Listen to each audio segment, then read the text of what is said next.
Parce qu'il y a bien un endroit où on se fait plaisir, c'est le virage relevé. Plus c'est ludique, c'est facile à faire, c'est pas trop compliqué.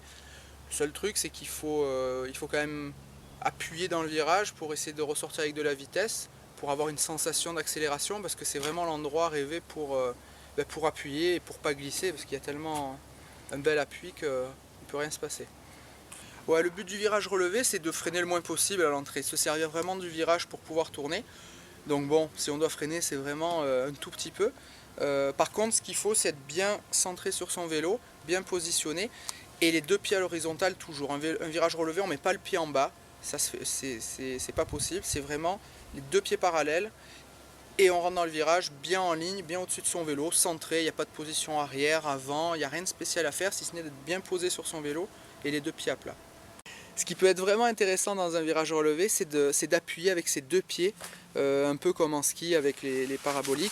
C'est pas seulement avec le pied extérieur, mais les deux pieds. Et là, on va sentir une pression et une accélération.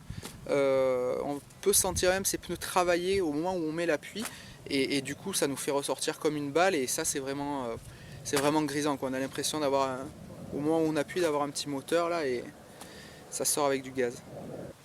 Bon, je crois que le maître mot du virage relevé, c'est banzai. Il faut vraiment se lâcher, y aller. C'est un endroit où il n'y a pas d'appréhension à avoir et ça permet vraiment d'avoir un engagement. C'est le type de virage rêvé pour passer des caps et il ne faut pas hésiter. Voilà. Pas hésiter à attaquer, lâcher les freins et franchement, c'est hyper ludique.